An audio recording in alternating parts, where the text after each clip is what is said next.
Homage to Triple J, homage to Bhanteji here, and respected monks, dear devotees. Today I would like to share a incident during the time of the Buddha. So that incident is regarding one of the king during the time of the Buddha. His name was King Kosala. Now this King Kosala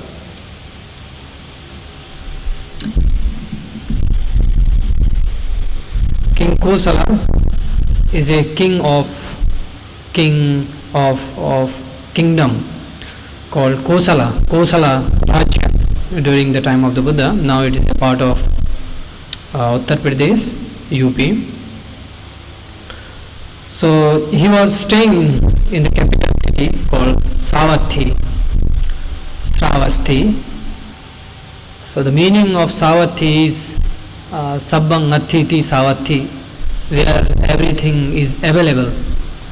So the population of that city was 7 crore during that time. And one day this king Kosala went out from his palace to the city, and he was wandering to the city. He saw a lady who was already married, and after seeing her, he became attracted towards her, and he thought that I must marry this lady. And for that he was thinking for a long time, and he returned back to his palace, and the same thought was running in his mind, and he was planning how to take that lady. So a thought came to his mind that let me bring her husband to my palace, and I will give him some work, and he will be here doing some work in the palace. With this thought, he sent his army, called her husband, and he appointed him as a worker in his palace. And then after some time, that king given him some difficult task. He said, you go and bring lotus and red mud. Before evening, before sunset, you must arrive along with this lotus and red mud.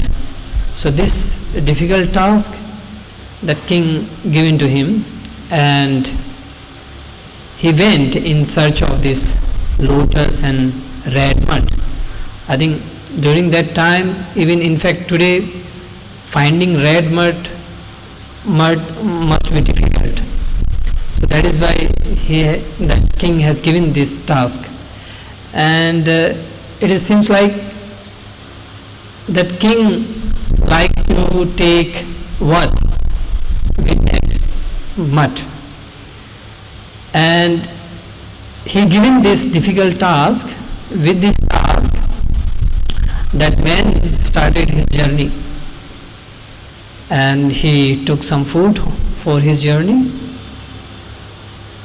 In the journey, he had some company of people who were also traveling with him, and he shared this food with those travelers. And after sharing this food, some food were left. He shared that food, he threw that food into a lake nearby, and then he determined that whatever punya I have accrued by sharing this food with the travelers and with the fish in the lake, I share this merit all the celestial beings, all the protector devas who are protecting us. I share this merit with you all, protector devas, celestial beings. By the power of this merit, please get me lotus and red mud. So a celestial being come out from that lake. There were some celestial beings, nagas, who were residing in the lake. They came, one of the celestial being came in the form of an old man with a lotus and red mud, and he gave to that man, and that man, he has to reach before evening. So he started again his journey back to the Savatthi, and by the time he reached before the evening, so king thought that the man must be arrived at the gate. Let me close that gate, so he can say that you were not on the time, and with this excuse he can kill him. After killing him, he can own his wife. But that man arrived in Savatthi on right time. Unfortunately, that king has closed all the doors of the Savatthi. But this man understood all the planning, whatever the king has done against him, he understood, and he said, "O dwellers of the Savatthi, please be witness of this incident. I have arrived on the time, but somehow king is planning to kill me." After telling this, this man went to the Jetavana monastery, as Jetavana is nearby Savatthi, just out of the Savatthi. He went there. In the atmosphere was very calm and peaceful of that monastery, Jetavana monastery, because Buddha was also residing in that monastery, and there were many monks who were residing and meditating in that monastery. So that a man went to the monastery, he found some peace and calmness. Now this king about to sleep in the night, and he was thinking, oh, that how I can kill that man, and how can I own his wife. Such thoughts were going on in his mind. Suddenly some sound arises from the earth, some fearful sound that make him very fearful, frightened, and he could not sleep whole night. Then her wife Mallika Devi arrived there, and she suggested him to go to the Buddha for an advice. Then early in the morning, this king went to the Buddha for advice, and nearby that man was also sleeping, and the Buddha, he said that king said that whole night I could not sleep, oh Lord Buddha. And then that fellow, that man also said, I was so tired yesterday I traveled a lot. He said that. But the thing why king could not sleep, because unwholesome thoughts were going on in his mind. The last for that wife, and he was looking for another person's wife. That is why such because of such thoughts, such mind, he could not sleep. Then the Buddha said a gatha from Dhammapada.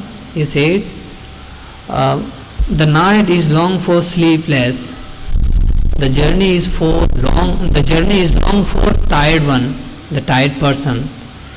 and this samsara is long for the fool, for unwise. So this gatha said by the Buddha. Then of course the king also understood, and he became still and calm. Then he did not try to own that person's wife. So this, after hearing this gatha, many people were benefited from this gatha, and we can understand through this gatha, whenever, like through this story as well, whenever we had such thoughts, person cannot sleep peacefully, calmly, and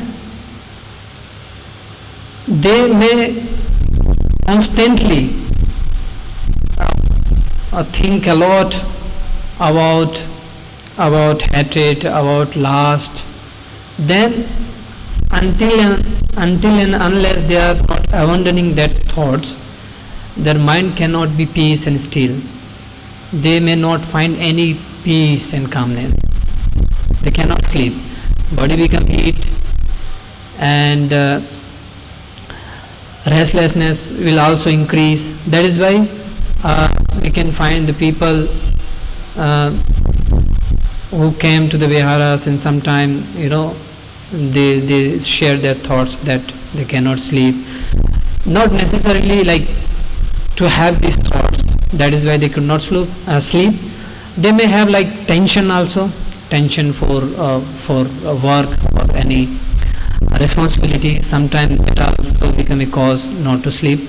But the Buddha said, the person who is sleepless, for him the night is long, and the person who is tired, for him the journey is long, and for unwise person the samsara is long. We normally make so many excuses that I will live for some years, at least 50 years, 60 or 70. No, I will live 90 years. After getting old, or after when I become an old person, then I will meditate or practice sila or give some dana, charity. Such thoughts normally comes. But we cannot say when death will come. As the Buddha said, when death will come, we cannot say. It can come anytime. The death is something like it happened, and it can be happened at any time. Even in one of the sutta, Buddha said, when you breathe out and breathe in, then also death can come, that death can happen. It is said by the Buddha. So we should not think like, we should not think like that world, I'm going to live for long, I'm going to live for 50 or 60 years. We should do some good for ourselves. We should invest something good for ourselves. Something little wholesome deed, kusala kamma, for our own welfare. Let us say, have some good time with the family, good time with the parents, and spend some time with them, listen to them, and do something for them, and spend some time with your kids, and spend some time in the meditation for 5 minutes. Let us enjoy the life without posting our time to practice Dhamma in the future. So if we think that we are going to practice Dhamma in the future, we may not get that opportunity, because when you are seeking for practice Dhamma, there may not be any guidance.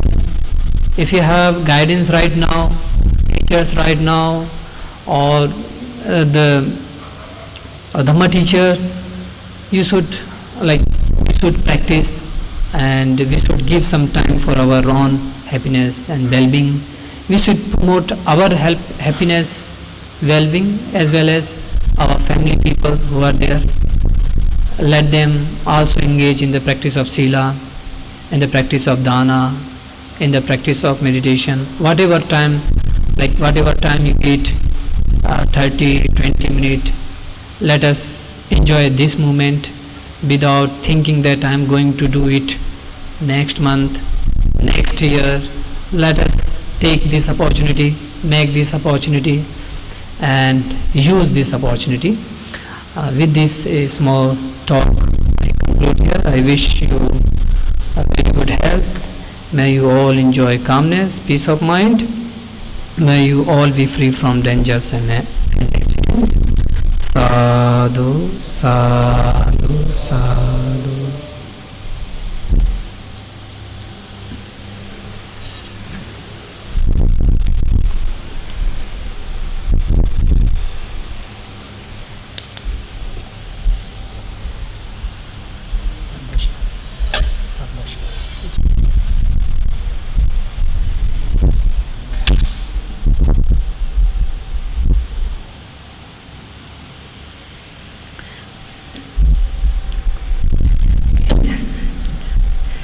Did you like the story?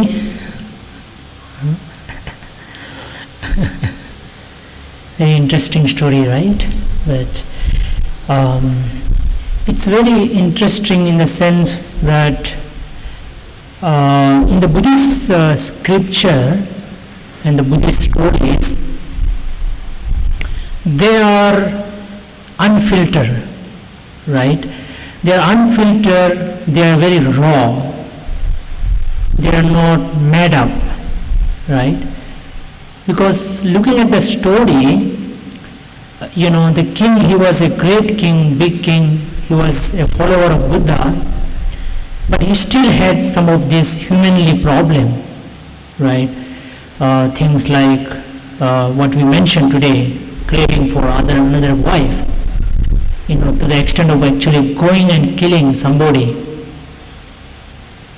And I also find it very, very interesting because it's so, we can see that in the scripture, Buddhist scripture, there is a whole section on this particular king, Kosala, Pasenadi Kosala. There is a section called Kosala Samyutta, the section on Kosala, where all the conversation between Buddha and this king are recorded, right? Because he was one of the biggest king at that time. And despite he being coming to the temple, Vihara, very often, it is said that he used to come every morning, evening to just see the Buddha, listen to some of his talk, But still you can see that there are some problems.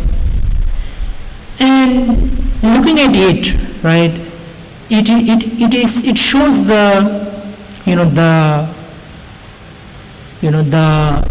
problem that we all have, right?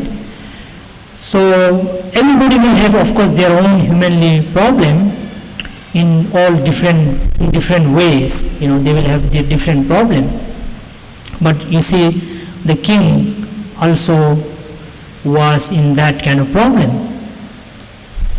And it is also recorded in our scripture that this particular king, he will be in the future, very long in the future, he will also be one of the Buddha. He will become a Buddha in future. It is recorded in our scripture. So he is kind of maybe on the path of Bodhisattva, you see. But then there is some human problem, right? It is there. So it's not surprising. So you see why he was sleepless, because something was haunting him, his own unwholesome mind. So, when we have this unwholesome mind, it might affect our sleep, right? One of the things is anger. If we have anger, that can also disturb our sleep.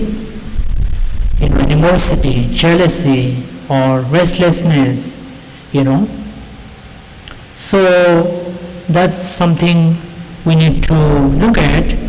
And the solution would be, one of the most good solution would be meditation, right? To sort of handle some of our own mind, and it is something that we don't necessarily think that, oh, I will do something wrong, right? We don't do that, but it is our sankhara. There is a word called sankhara in our scripture, which means our habitual continuation, that we are habituated from the many past, in our past lives, and also maybe some of this present life as well. And also sometimes it may be through our culture, through our family, through our other maybe heredity. There can be many, of course, causes, but whatever the causes is, we really need to work, because in this gatha it is also said, Jiga balanam samsaram, right? So for somebody who is not feeling sleepy, for them the night is very, very long, right? If you don't feel sleepy, your night is very long. If you are tired, your journey is very long. You feel very long. Buddha said the fool, they think the samsara is very long. So you see, we can understand that sometimes we are not so much concerned or attentive about our time, right? So we need to be aware of that, right? Every day it is going, and suddenly one day you will find yourself 80-year-old, 70-year-old, and you are just lying on your bed, and then you will be like, oh, how did I spend my day? How suddenly I arrived here, right? You will find it sudden. I met some people who are elderly people telling that, oh, suddenly my time has gone. I didn't even know, right? How come I'm suddenly 70 or 60? They can't even digest, they can't even accept, but suddenly they are 80, 70, like that our time goes away, right? So you can see that, if we think that way, if we think, in terms of our time, we think, if we think that, in the sense, if we don't have so much concern about our time, the passing time, the fast time, then we will be little bit careless. We'll be little bit, we'll be like, we will also be not so much concerned about our own peace or our own development. We need to develop our mind. You see, so developing the mind, of course, will help us to in fact enjoy our life better. You see, and the king, he couldn't sleep that night. So which means that why we think, why it is a problem to think the life is long. Because if you think your life is too long, then you will be like careless. Like you see, we can very much connect with some of our deadline, right? What we do, okay, 1 year is there, okay, 6 months is there, 3 months is there, only 1 week is left. Oh, let me study, exam, this, that, all these deadlines, right? Finally we are like woken up suddenly and we are tense, right?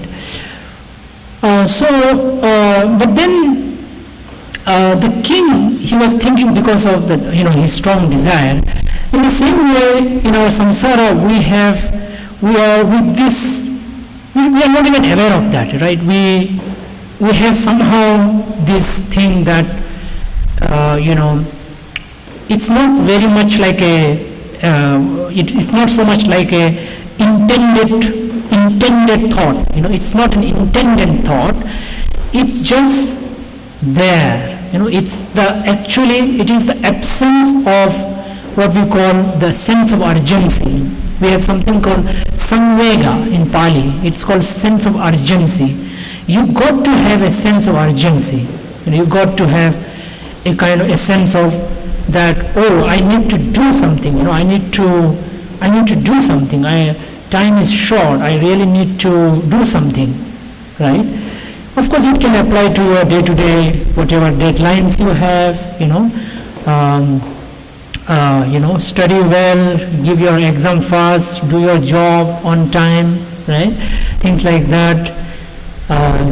Get married, have children, all those things, do on time. Don't wait too long, right? If you are sort of,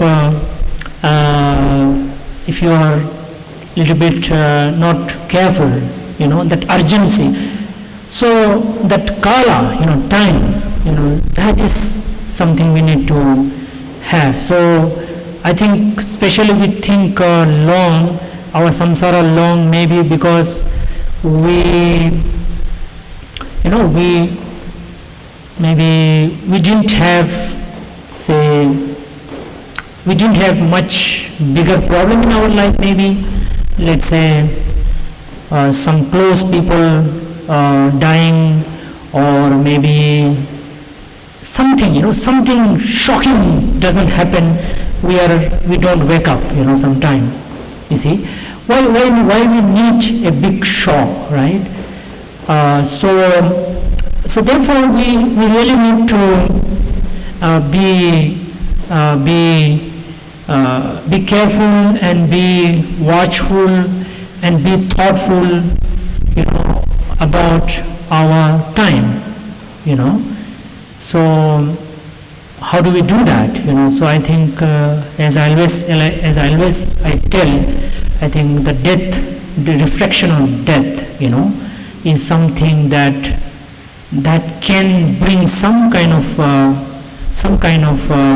urgency in us, if you think about death, right? As a reflection, I spoke many times before that we sort of reflect, sitting in meditation, that I may die anytime, I may die by sickness, by some accident, by whatever means, whatever possible thing you can think of, and then some few 10-15 people who are close to you, they also may die, or maybe you can remember somebody who already died, so that also gives you some kind of reflection on death, and it will help you to be careful about your time, right? You will not, and I think in any way, you just need not just follow what I say, but you can figure out, you can design, or you can find out your own way to actually feel a bit, sense of urgency. You see, my time is precious. I'm a human being. I got this human life because of my own good karma. So let me do something. Let me do something good. And when we say good, not necessarily just a religious thing, as Bhante mentioned, that when you're old, okay, when I become old, I will do meditation, I will do some dana, I will do some religious thing. It's not about that, it's about how you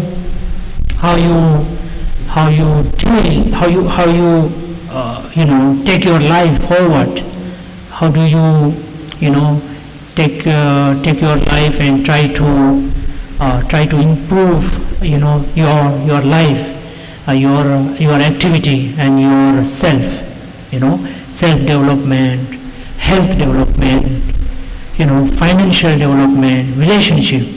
See, one of the three problems today we see is always either a health problem, relationship problem, or financial problem.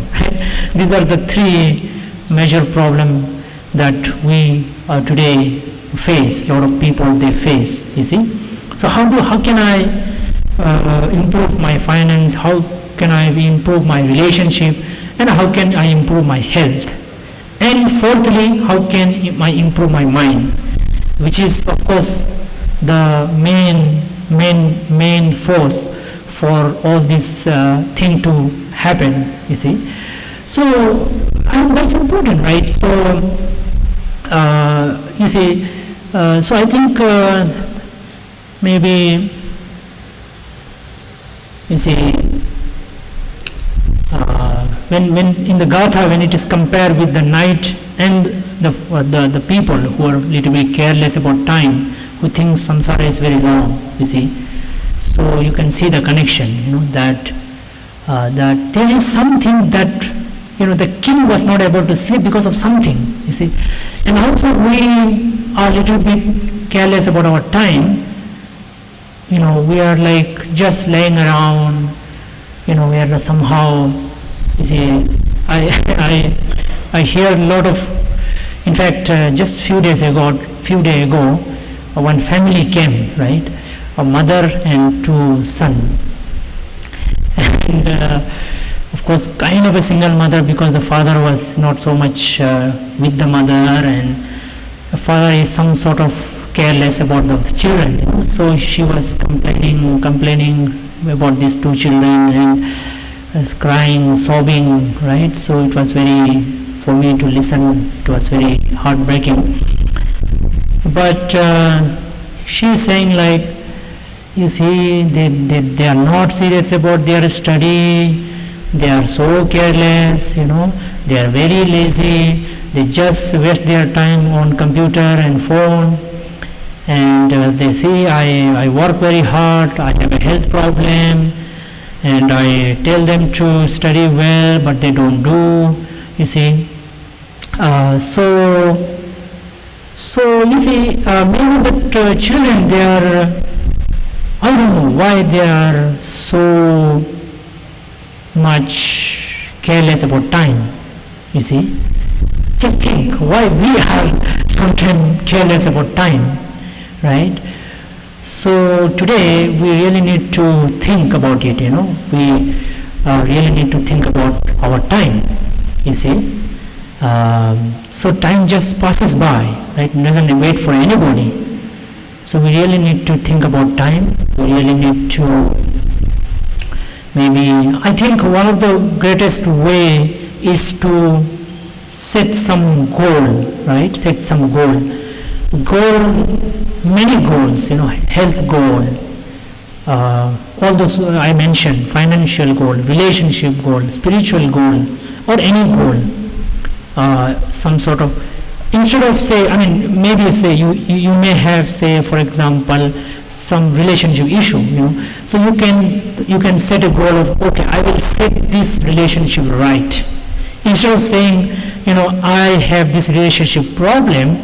Because if you say, I have this relationship problem, you will be in that problem cycle, So okay, you understand, no problem, you understand it, then maybe you can set a goal of, I'll do this relationship problem, I will set it right. Or this financial problem, I will set it right. Or my health problem, or some habitual problem, which is of course connected to spirituality, that I will set it right. So I think if you set right something, and of course in the case of Buddha, in this particular Gatha, it is not just about setting right your day-to-day life. Of course, I'm sure most of you are more concerned about your day-to-day life, rather than a spiritual goal as such. I feel, maybe some of you are serious about thinking about spiritual goal as well, but it's fine, you can think in whatever, of course it's your choice to decide which is priority for you. But I feel, and of course not I feel, but what Buddha wanted in this Gatha is of course for the spiritual goal, because Buddha is talking about, actually taking your mind very higher up and up and up, so that eventually you will be free from this repeated birth and death, And of course it is something that a lot of us may not so easily agree, because some of us don't even believe in rebirth, right? And this repeated birth and death. So today I was having a conversation with one of our senior monk, and we were all discussing about this rebirth thing and how people are not so much easy and so much a little bit resistant about accepting about rebirth. But I think it's fine, even though you may not believe, but I think even just to improve your own quality of life, that itself I feel is a spirituality within that.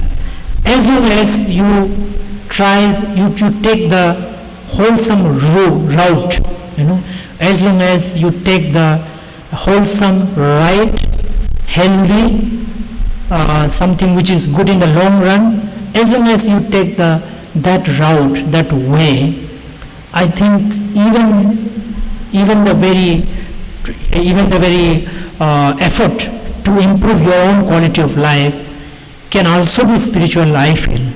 It's also a spiritual journey, I feel, even though you may not so much believe about enlightenment. You see, it may eventually come anyway, I feel. Because looking in the Buddhist scripture, some of the stories where some of the very materialistic people suddenly have spiritual awakening, because from the external we can see them as very materialistic individual, but then when you see their heart, it is quite spiritual, because they were maybe materialistic, but they were taking the good route. You see, they were taking the right route, the wholesome, healthy, ethical route, which is good in the long run. So I feel even that is also a spiritual thing, which eventually might help them. So I think before we really think about a spiritual enlightenment, which is maybe like little bit something which is above our league, it is something which we are not able to connect easily. Just see enlightenment within our day-to-day life.